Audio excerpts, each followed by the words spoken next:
Veľmi častá otázka je, že koľko minieme zákazníkovi vody, keď umývame fasádu. Jednému z mojich komentujúcich som slúbil, že ak ma začne sledovať, tak mu to na nejakej zákazke ukážem a vypočítame to. A preto predtým, ako začneme robiť, tak zapojím takýto digitálny merak vlastne na prívod pred našu hadicu a uvidíme na konci, keď to dokončíme, že koľko sme tej vody vlastne minuli. Inak ten názor, že by sme si mali vlastnú vodu brať a nemíňať ešte navyše peniaze zákazníkovi, tak akože celkom som nepochopil, lebo kebyže si musíme nosiť vlastnú vodu a dajme tomu, že kúpiť si nejakú cisternu, ktorú by sme museli v prvom rade naplniť, ale tak o to nejde, lebo tá voda je z toho najlacnejšia. V druhom rade by sme museli zaplatiť tú cisternu, hej, ale aj servisovať tú cisternu, dopraviť tú cisternu nejako k zákazníkovi a celkovo by to vyšlo o stovky eur navyše na tú jednu zákazku. A takto, keď minieme trochu vody počas toho čistenia u zákazníka, tak to sú ozaj drobné, čo je navyše k tej cene a o mnoho lacnejšie, ako keby, že ozaj tú cisternu nosíme.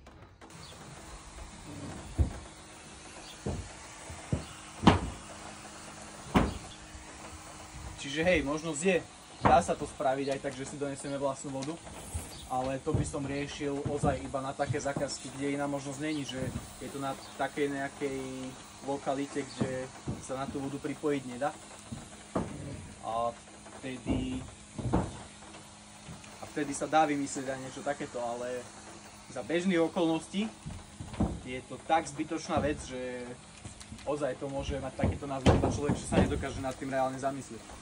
A tak či tak väčšina zákazníkov má doma aj studňu a väčšinou sa teda zapájame na tú studňovú vodu, čo síce nie je moc dobre pre naše stroje, ale máme tam filtre vlastne, ktoré nám umožňujú sa zapojiť aj na studňovú vodu, takže ozaj.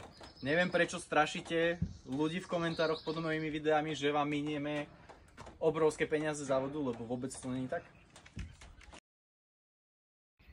No tak tú fasádu máme očistenú. Ideme pozrieť, že koľko sme minuli tej vody. Bolo to približne 100 m², takže podľa toho si to môžete prepočítať aj na iné rozmery, že koľko by to mohlo byť.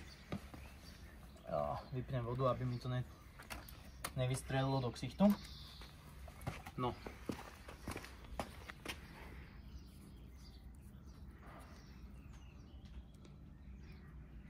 A vychádza nám tam pol kubíka vody.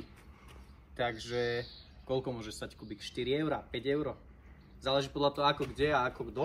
Ale tak dajme tomu, že sme tu minuli, keď to zaokrúhlim na 5 eur, čo som strašne prehnal, tak si myslím, že to vyjde o mnoho lacnejšie, keď sa pripojíme tu, ako keby sme sa mali celú cisternu ťahať. No a Maťo ešte chcel niečo povedať? Volaj, píš, dojdi na kávu, ako to tam za vhodné.